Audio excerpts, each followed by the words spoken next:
Verb read, जिसका अर्थ होता है पढ़ना।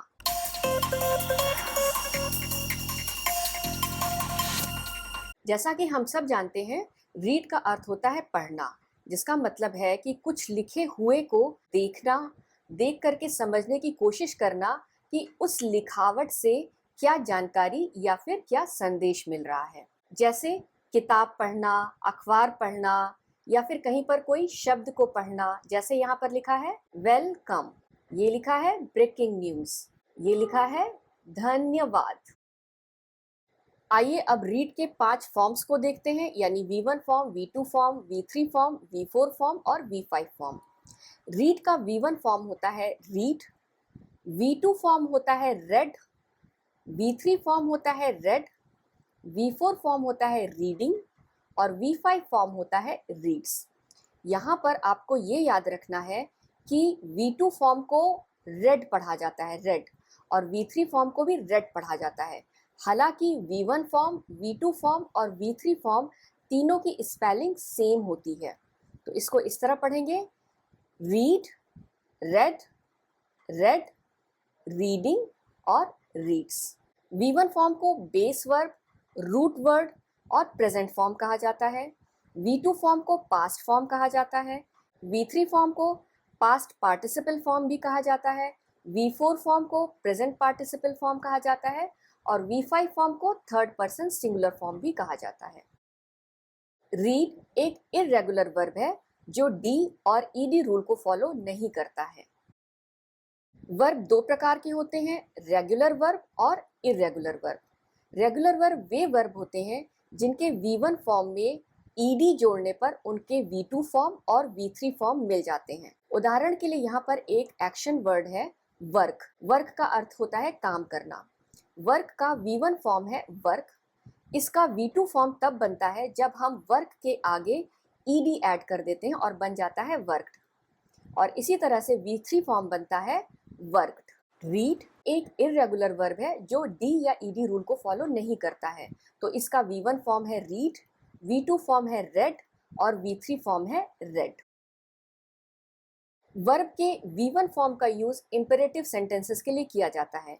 इंपेरेटिव सेंटेंसेस का यूज आदेश देने के लिए, सलाह देने के लिए, रिक्वेस्ट करने के लिए किया जाता है। जैसे यहाँ पर ये पहला वाक्य आदेशात्मक है, यानी ऑर्डर देने वाला है।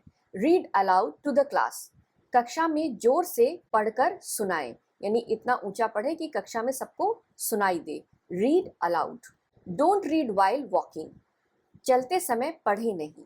तो यहाँ पर नेगेटिव सेंटेंस है, यानी नकारात्मक वाक्य है, तो यहाँ पर डोंट का यूज पहले किया गया है, डोंट रीड। वर्ब के V1 फॉर्म का यूज प्रेजेंट इंडेफिनिट टेंस के सेंटेंसेस में किया जाता है। यहाँ पर एक पॉजिटिव यानी कि अफर्मेटिव सेंटेंस दिया गया है। प्रेजेंट इंडेफिनिट टेंस का यूज वर्तमान में रूटीन बताने के लिए या फिर हैबिट यानी आदतें बताने के लिए किया जाता है। सब्जेक्ट और वर्ब एग्रीमेंट के हिसाब से आई, यू, वी, दे, इन सारे सब्जेक्ट्स के साथ V1 form of the verb use किया जाता है। एग्जाम्पल के लिए जैसे हम रोजाना अखबार पढ़ते हैं, we read a newspaper daily. यहाँ पर वी का मतलब होता है हम, जो कि फर्स्ट पर्सन प्लूरल प्रोनाउन है और इसके साथ read first form of the verb use किया गया है।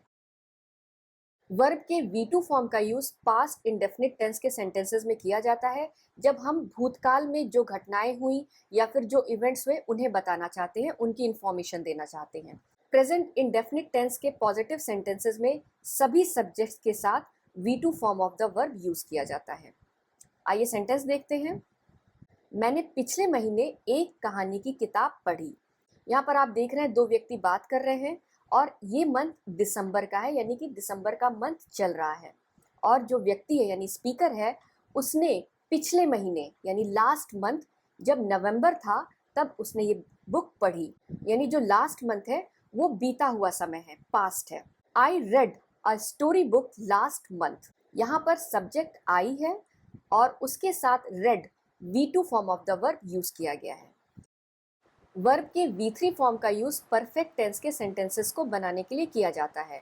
यहाँ पर प्रेजेंट परफेक्ट टेंस का एक सेंटेंस उदाहरण के लिए दिया गया है। प्रेजेंट परफेक्ट टेंस के पॉजिटिव सेंटेंस बनाने के लिए सब्जेक्ट वर्ब एग्रीमेंट के जिस रूल को फॉलो किया जाता है वो ये है कि आई, यू, वी, दे इनके साथ हैव और उसके बाद V3 form of the verb use किया जाता है।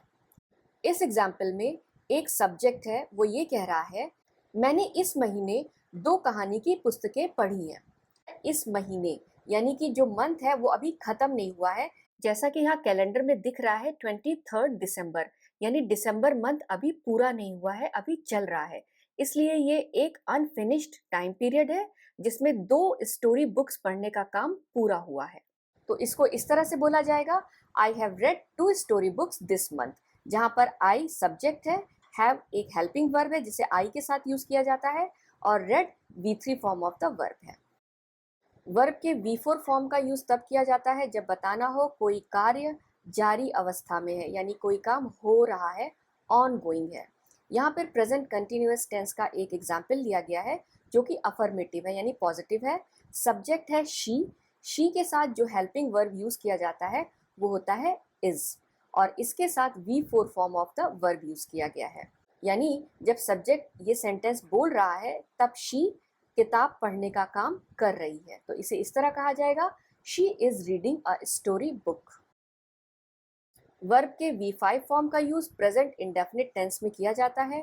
प्रेजेंट इंडेफिनिट टेंस के अफर्मेटिव सेंटेंसेस में ही, शी, इट या फिर किसी भी नाम के साथ हमेशा V5 form of the verb use किया जाता है।